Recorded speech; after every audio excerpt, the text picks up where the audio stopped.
Silver Echo, le podcast, vous présente Parole d'experts, un podcast enregistré lors du Festival international Silver Echo Bien Vieillir 2023 au Palais des Festivals de Cannes. Cet épisode est consacré à la téléassistance, avec la participation de Olivier Carlin, gérant d'Allovie, et Henri Bory, responsable marketing et digitalisation chez Assistel.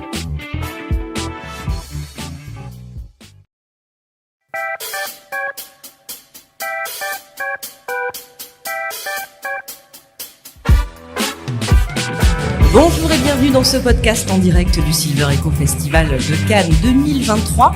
Alors on avait intitulé cette table ronde la téléassistance pour les nuls, puis on s'est dit que la téléassistance expliquée simplement c'était peut-être mieux, mais en tout cas vous avez compris l'esprit de ce podcast. Alors pour nous expliquer tout ce qu'il faut savoir sur la téléassistance, j'ai avec moi deux représentants du secteur, Henri Bory d'Assistel et Olivier Carlin d'Allovie. Peut-être l'un et l'autre, un premier mot sur votre entreprise. Qu'est-ce qu'elle fait exactement? Qu'est-ce qui la caractérise? Peut-être on va commencer par Assistel avec Henri Bory. Bonjour à tous, donc moi c'est Henri Bory, effectivement je suis le responsable marketing et digitalisation de la société Assistel. Donc c'est assez simple, comme Allovie, on fait de la téléassistance pour les personnes âgées. Donc c'est le fameux bip qu'on met autour du cou ou au poignet d'une personne âgée qui vit seule à domicile. Donc ça existe depuis une bonne quarantaine d'années et Assistel c'est une entreprise qui a été créée en 1977. Donc on a l'habitude de faire la téléassistance, on fabrique nous-mêmes le matériel et on opère le service via notre propre centre d'appel. Donc on connaît notre clientèle, ce sont des personnes âgées qui sont âgées d'environ 81 ans, 82 ans en moyenne à la souscription. Et on s'adresse beaucoup à leurs aidants, donc les familles, les aidants familiaux, les aidants professionnels également. L'aidant familial type, c'est une femme d'environ 60 ans à 70%. Voilà, donc on s'adresse, c'est un dispositif qui est intrafamilial, entre guillemets, puisque ça permet de sécuriser la personne âgée qui va vivre seule pendant que ses enfants vivent leur vie avec leurs enfants et ils sont souvent actifs et ils ont besoin d'avoir un système comme le nôtre qui permet d'appeler au secours et de venir rapidement les aider. Alors évidemment, il n'y a pas que les aidants, on peut aussi appeler les secours locaux, les pompiers, la gendarmerie, le SAMU, selon le besoin exprimé par la personne âgée. Olivier Carlin, Allovie, les différences, les particularités? Alors déjà pour me présenter, Olivier Carlin, donc je suis le dirigeant et fondateur d'Allovie. Nous sommes une société plus récente puisque la société a été créée en 2008. Les particularités, elles sont nombreuses, on va pas tout détailler, mais en tout cas, comme l'a dit Henri, déjà les grandes particularités de notre activité, c'est le maintien à domicile, c'est aider les familles, pas seulement les abonnés, mais aider les familles dans cette période du vieillir à domicile. C'est pas, alors juste le petit bémol, c'est que en fait on se rend compte dans notre activité que ce n'est pas uniquement la sécurité de la personne. On se rend compte au quotidien que c'est beaucoup la relation avec elle, avec l'abonné, 24 heures sur 24. C'est beaucoup l'anxiété, c'est beaucoup l'isolement, c'est beaucoup le vivre seul. Voilà, c'est beaucoup ça aussi la téléassistance. On pense souvent à la chute, on pense souvent au malaise, à l'accident, mais en fait on se rend compte que la très grande majorité de nos déclenchements sont liés à des moments de stress. Voilà, tout simplement. Merci. Alors peut-être on pourrait commencer par une définition très simple, très concrète de ce qu'est la téléassistance. Peut-être, Henri, vous avez envie d'intervenir en premier? Alors une définition simple, c'est un système, je pense qu'on a fait la synthèse à nous deux. C'est un dispositif qui se matérialise par un petit boîtier vocal au domicile et un objet qui doit être porté, donc type bouton d'appel ou détecteur de chute. Alors, quand vous dites boîtier vocal, qu'est-ce que ça veut dire exactement? Le boîtier vocal, c'est un dispositif tel qu'une petite box qui permet à la personne âgée, par l'intermédiaire de ce fameux bouton dont je décrivais, c'est comme une télécommande. C'est comme la télécommande du téléphone qui permet en fait, si je suis tombé ou si j'ai besoin de parler, comme le disait Olivier, effectivement, et ben je suis mis en relation par l'intermédiaire de ce boîtier vocal qui est disposé dans le salon, la pièce de vie, la chambre. et qui permet de contacter 24 heures sur 24, 7 jours sur 7, une personne qui va être chargée d'assistance, qui va pouvoir faire une levée de doute sur savoir est-ce que la personne est tombée, est-ce que la personne a besoin d'aide ou tout simplement besoin de parler.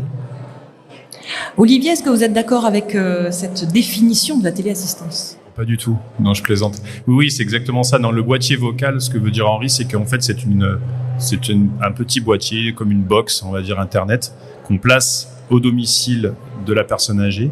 Et vocal, pourquoi ? Parce qu'elle est munie d'un haut-parleur et d'un petit micro. Ce qui va permettre à l'opérateur, dans notre centre de téléassistance, de pouvoir dialoguer avec la personne âgée lors d'un déclenchement. Et donc de pouvoir, effectivement, comme l'a dit Henri, faire un diagnostic et savoir quel type de déclenchement on a. Est-ce que c'est simplement un besoin de parler, comme je l'évoquais tout à l'heure, ou si c'est une chute, un malaise, un accident.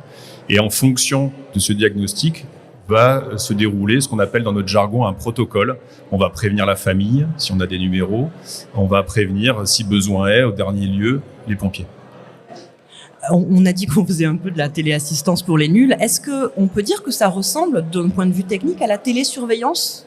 Il y a un micro, il y a un émetteur et un récepteur. Et il peut y avoir communication comme ça entre la personne et de l'autre côté la structure aidante ?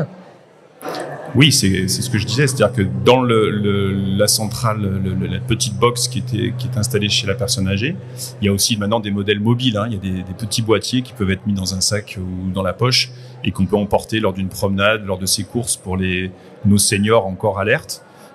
Effectivement, il y a ce petit haut-parleur et ce micro qui va permettre le dialogue. Donc, il y a des similitudes avec la télésurveillance, avec les systèmes un petit peu récent de télésurveillance, effectivement, où il y a un dialogue qui s'opère pour la levée de doute, c'est-à-dire effectivement le fait de savoir ce qui se passe réellement au sein du domicile, si c'est un déclenchement accidentel ou s'il y a réellement une volonté d'avoir une aide de la part de l'opérateur de téléassistance. Donc d'un point de vue technique, on a besoin de deux éléments, un boîtier, vous me disiez, soit Wi-Fi, etc., et un petit déclencheur, un petit émetteur.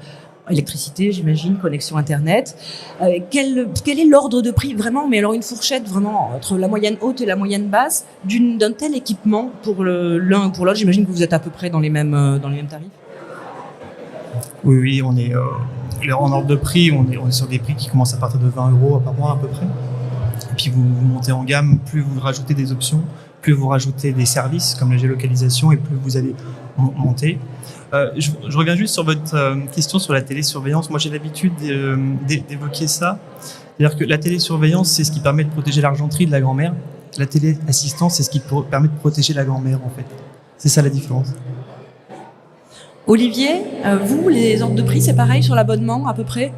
Oui, de toute façon, c'est aujourd'hui ce qui se pratique par la grande majorité des prestataires de téléassistance. C'est-à-dire effectivement, on est à 20 € TTC l'abonnement. Ensuite, il faut aussi le savoir, il y a une prise en charge qui est de l'ordre de 50%, enfin pas qui est de l'ordre, qui est de 50% en crédit d'impôt. D'accord ? Donc le restant à charge sur un abonnement à 20 € et de 10 € pour l'abonné. Et ensuite, effectivement, comme l'a dit Henri, c'est en fonction des options qui vont être ajoutées.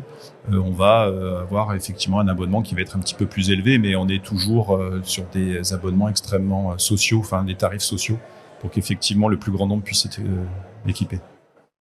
On va parler un petit peu plus chiffres pour comprendre qu'est-ce qu'il y a derrière les chiffres des déclenchements. Lorsque donc le petit récepteur est actionné, vous recevez un signal, c'est traité par un téléopérateur. Est-ce qu'on connaît un peu les chiffres ? Alors, est-ce qu'il y a des mauvaises manipulations ? Est-ce que ce sont des gens qui tombent ? Est-ce que ce sont des personnes qui appellent par erreur, j'ai envie de dire, ou au contraire qui appellent pour une autre raison, parce qu'elles ont besoin d'une aide psychologique ? C'est quoi la typologie des appels ? Alors en fait, on a surtout, nous on a l'habitude de dire que la téléassistance, ça joue le rôle de filtre. C'est-à-dire qu'effectivement, Olivier et moi tout à l'heure, on expliquait qu'il y avait la chute qui était effectivement la priorité par rapport à l'urgence. Il y a le besoin de parler qui est effectivement bien présent avec cette notion d'isolement, mais on va pas se le cacher, il y a aussi énormément d'appels d'erreur parce que voilà, la personne âgée vit à domicile. Elle est dans son environnement, elle porte quelque chose qui lui permet d'appeler au secours et on essaye de tout faire pour fabriquer des objets qui s'intègrent le mieux possible au rythme de vie, à l'environnement de la personne, mais forcément, il arrive qu'il y ait des erreurs, enfin des appels non souhaités. Et ça, c'est pas du tout un problème, hein. On est là pour ça. On traite des centaines de milliers d'appels par an. À nous deux, je pense, avec Alovi, et ça fait partie de notre métier. Et c'est justement ça, la téléassistance, c'est la notion d'urgence pour sauver la vie de la grand-mère, comme je disais tout à l'heure. Mais c'est aussi ce lien social, c'est aussi cette façon de garder le lien avec la personne âgée, lui demander, savoir aussi repérer, faire la différence entre des appels d'urgence, des appels avec besoin de parler, des appels d'erreur. C'est ce métier qui est en lien avec la personne âgée finalement. À quoi ressemble un appel type ? Parce que là, on n'a pas d'enregistrement. J'aurais bien aimé, si on avait eu le droit, en tout cas, d'en diffuser, savoir à quoi ça ressemble. Peut-être Olivier ? Alors moi, pour compléter ce que disait Henri tout à l'heure, là, j'ai quelques chiffres à vous donner, mais c'est des chiffres qui sont pas évidents à affiner parce que vous avez déjà un certain nombre de déclenchements, c'est ce dont je parlais tout à l'heure, qui sont des faux essais. Alors nous, on appelle ça un peu des faux vrais essais, c'est-à-dire les personnes âgées qui appuient sur leur médaillon parce qu'elles sont, j'en parlais tout à l'heure, en situation de solitude, en situation de stress et qui ont besoin d'entendre une voix. Et donc ça, quand on va dialoguer avec cette personne, on n'a pas réellement le vrai motif. Hein, c'est souvent j'ai fait une mauvaise manipulation, excusez-moi, mais en fait on sait que derrière c'était le besoin d'entendre quelqu'un et voilà. Donc vous refaire un déclenchement type, c'est pas évident. En tout cas, ce qu'on peut dire, c'est que sur 100% d'appels entre guillemets volontaires, on est à plus de la moitié de notre côté qui sont des déclenchements, on va dire non urgents, c'est-à-dire besoin de parler, ma télé est en panne. J'en ai noté quelques-uns comme ça. J'ai un problème technique au niveau de mon domicile, au niveau de mon frigo, etc. Donc, on le stipule à son opérateur qui peut faire le lien avec la famille, pourquoi pas. Donc ça, c'est plus de la moitié. Et ensuite sur ces stats-là, on est à peu près à 18% de déclenchements qui sont vraiment des chutes, des malaises, des accidents. Et après, à peu près 23-24% qui sont des vrais essais, c'est-à-dire que ce sont des gens à qui on a demandé de faire un essai technique. Voilà. Après, voilà, vous refaire des déclenchements, ça va être un petit peu délicat. Mais on a un problème, nous, en tout cas dans notre activité, c'est la télé. Donc, vous refaire un déclenchement, il faut mettre la télé très fort derrière et imaginer que nos opérateurs sont obligés de crier très très fort pour essayer de combler le bruit de la télé. Et ça, c'est déjà un de nos principaux problèmes. On n'y est pas, mais un peu comme dans une boîte noire, vous nous avez donné quand même des clés pour comprendre. En moyenne, est-ce qu'on sait, pour une personne âgée qui est équipée, combien de fois son déclencheur se déclenche, si on peut dire ça? Henri, peut-être, pour Assistel? Alors là, vous me posez une colle. Je vous avoue que non, j'ai pas l'information. On a l'habitude de dire que c'est en général un appel par an par abonné. C'est une stricte moyenne, mais là, j'ai pas le chiffre pour vous répondre. Olivier, pour Alovi, vous avez des chiffres un peu plus précis là-dessus? Nous, on est à peu près à un peu moins d'un déclenchement par mois et par abonné. Un peu moins d'un déclenchement par mois et par abonné, mais il y a des différences très très très importantes. Si on a des gens qui nous déclenchent le système à peu près 50 à 60 fois dans le mois. Ça arrive. Oui, alors on a mis en place un certain nombre de choses auprès des CCAS, auprès de la famille, pour effectivement aussi essayer d'améliorer la qualité d'utilisation, parce qu'il y a un moment donné où effectivement c'est un peu Pierre et le loup. Et puis si c'est au détriment de la sécurité des autres usagers, effectivement, on peut comprendre que c'est compliqué. On reste encore un tout petit peu sur les chiffres, parce que je voudrais comprendre. Tout à l'heure, Henri, pour Assistel, vous nous aviez parlé d'une prédominance de femmes, d'un certain âge, etc. Qui s'équipe concrètement? Alors nous, chez Assistel, on a à peu près 80% de femmes. Alors c'est un chiffre qu'on retrouve chez l'ensemble des téléassisteurs, hein. C'est pas du tout chez Assistel. Tout simplement pour une raison simple, c'est que les femmes nous survivent, nous les hommes. Après 80 ans, il y a quand même beaucoup plus de femmes démographiquement. Et puis après, il y a peut-être une proportion à être un petit peu plus raisonnable par rapport aux hommes, d'écouter ses enfants quand il faut s'équiper. Mais voilà, c'est la principale raison, c'est qu'elles sont beaucoup plus nombreuses après 80 ans. Olivier Carlin, chez Alovi, vous avez à peu près les mêmes chiffres. On est à 76% de femmes, 24% d'hommes. Vous voyez, donc ça se tient dans un mouchoir. Alors, comment avoir des informations sur les différents systèmes existants et sur les aides? Je ne sais pas, j'ai une maman qui a 80 ans. J'essaye de chercher un petit peu de documentation, de m'y retrouver dans le monde, dans l'univers de la téléassistance. Qu'est-ce que vous me conseillez de faire, Olivier? Il y a deux grandes solutions. La première, c'est d'aller sur allovie.com et de se connecter au site internet pour avoir un grand nombre d'informations. Parfois, ça ne suffit pas. Et ensuite, on a nos assistantes, nos opératrices, on va dire, d'abonnement et qui vont prendre les appels de 8h30 à 18h tous les jours, du lundi au vendredi, pour renseigner la personne, aussi bien au niveau des solutions qui sont les mieux adaptées, mais aussi au niveau des aides, puisqu'elles ont effectivement tous les éléments pour aider les gens, parce que c'est assez complexe, la notion d'aide. On a parlé tout à l'heure du crédit d'impôt, mais ensuite on a des aides en fonction des mutuelles, des caisses de retraite, des départements, etc., etc. Donc il faut effectivement essayer de s'y retrouver, et c'est pas toujours facile pour un particulier ou pour les familles. Et vous parliez des différents systèmes existants. À ce que j'ai compris, donc il y en a qui ne font que le domicile et le jardin. Il y a également ceux qui prévoient le domicile et les déplacements, comme vous le disiez, les courses, les promenades, etc. Il y a des solutions même en visio. Henri, est-ce que le panel, est-ce que j'ai fait le tour, ou il y a encore d'autres solutions que vous pouvez proposer? Alors, avant de vous répondre, je vais juste revenir sur la question d'avant, où effectivement c'est un vaste sujet, et la problématique de trouver de la téléassistance aujourd'hui en France, elle est très vaste, parce que on vient de passer d'un monde en une dizaine d'années là qui viennent de s'écouler, où il fallait aller à la mairie, il fallait aller au conseil général, il fallait aller dans des points d'information locaux, qu'on appelle des CLIC ou des CCAS selon le département, et on tombait sur des travailleurs et travailleuses sociales qui font un boulot formidable, et qui sont chargés de référencer une multitude d'offres pour le domicile. Donc c'est le triptyque, aide à domicile, partage de repas, téléassistance, qui fonctionne effectivement très bien. Et nous, ce qu'on a pu voir en fait les dernières années, c'est que la génération qui arrive, forcément il y a eu un changement aussi au niveau des méthodes d'achat, des comportements d'achat, des comportements d'information. Et il y a un événement qui a tout modifié dans notre métier, c'est la pandémie. C'est la crise sanitaire du Covid en 2020. Alors, c'est pas le Covid qui a créé les choses, qui a créé le besoin, mais la pandémie, en fait, a poussé les familles qui avaient ce besoin d'équiper une personne âgée, de lui apporter des services à domicile, parce que le conjoint était décédé ou autre et qu'elle vivait seule, à passer donc d'un monde où elle allait à la mairie ou dans le bottin, à un monde où on les a poussés à aller sur Internet.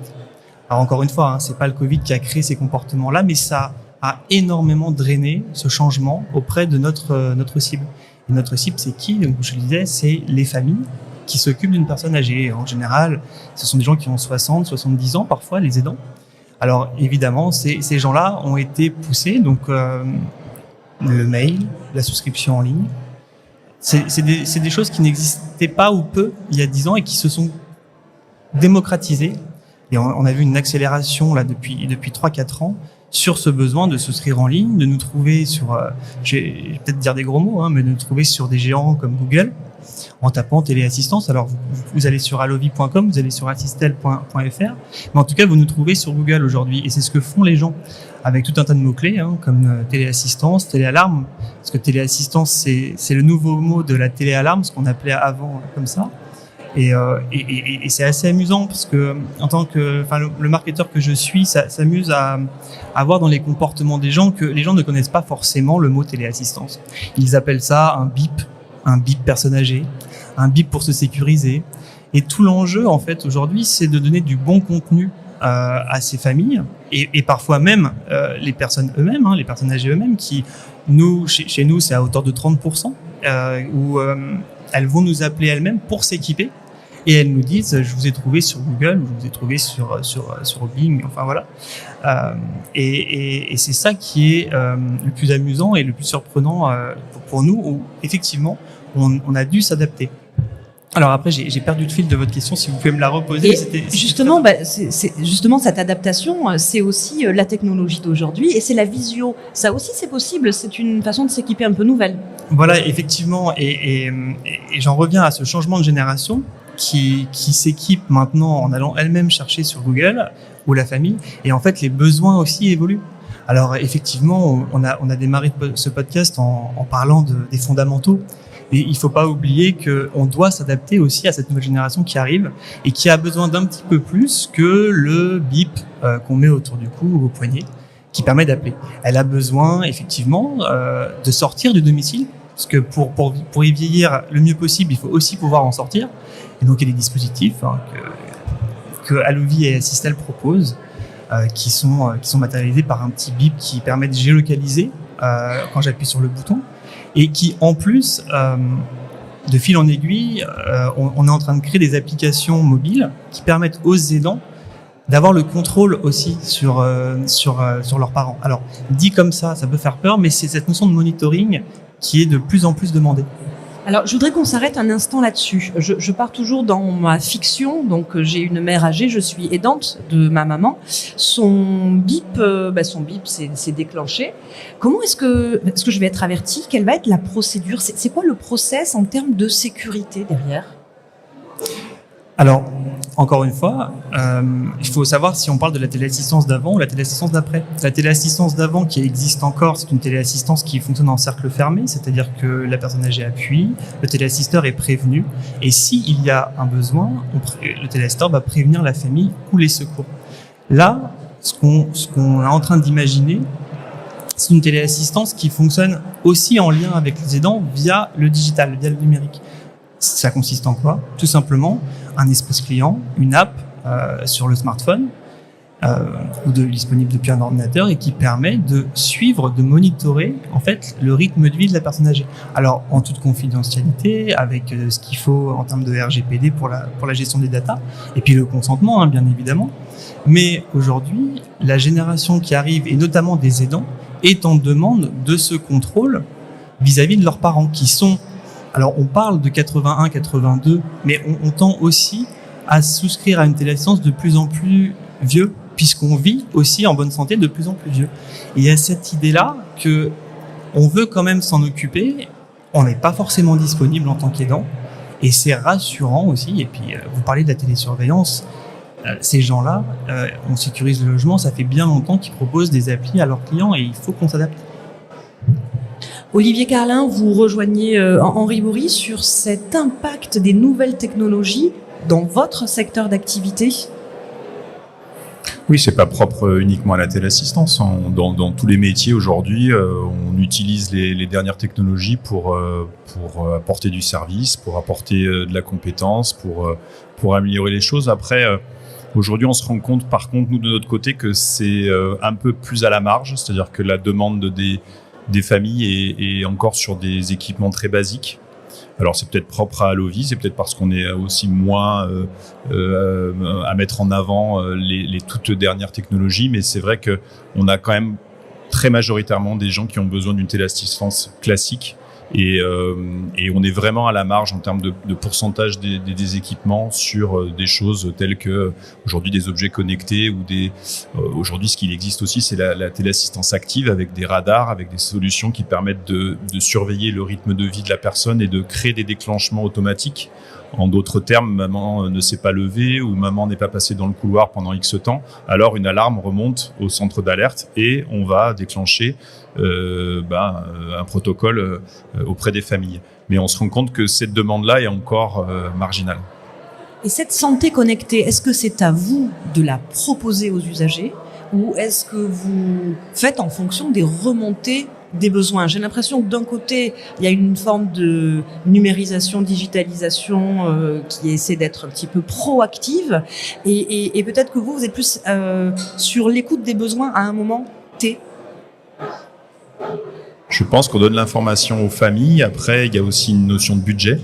C'est-à-dire qu'à aujourd'hui, je crois que les familles sont encore très axées sur le prix. Et c'est pour ça qu'on a des équipés avec des systèmes premium, je pense comme le fait Assistel, mais qu'effectivement, en pourcentage des équipements, c'est encore marginal.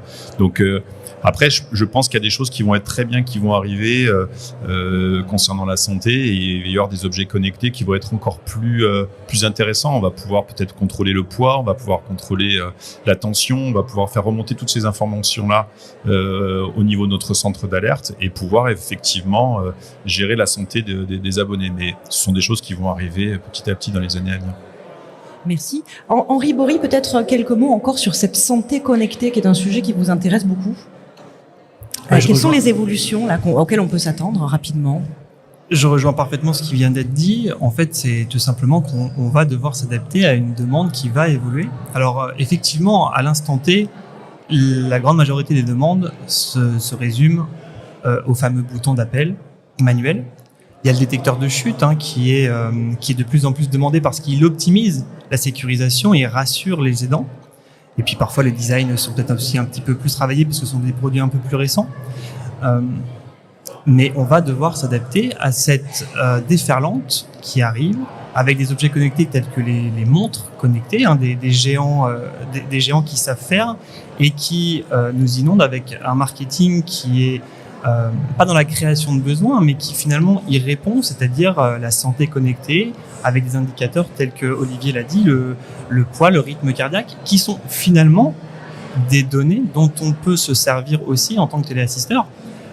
Pourquoi pas imaginer un monde où l'opératrice, la chargée d'assistance de chez Allovie ou de chez Assistel puisse avoir, quand l'alarme arrive sur le centre d'assistance, le pouls par exemple, ou le dernier ECG qui a eu lieu il y a 5 minutes parce que la montre a été programmée comme ça, et pouvoir le transmettre aux secours qui peuvent peut-être être plus efficaces. Ce sont des pistes aujourd'hui. Ce qui est sûr et certain, c'est que nous mettons tout en œuvre aujourd'hui pour donner l'information aux aidants et qu'ils aient accès à cette information avec des courbes de suivi, l'historique des alarmes, qu'est-ce qui s'est passé, les motifs. Et ça, c'est très important et c'est propre à cette génération qui arrive et qui a vraiment ce besoin de contrôle et d'information.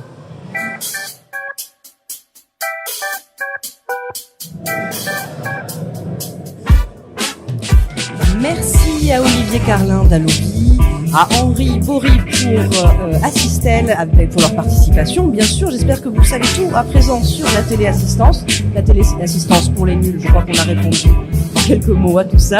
Et je vous dis à bientôt, toujours en direct sur le Festival international Silver Echo de Cannes 2023.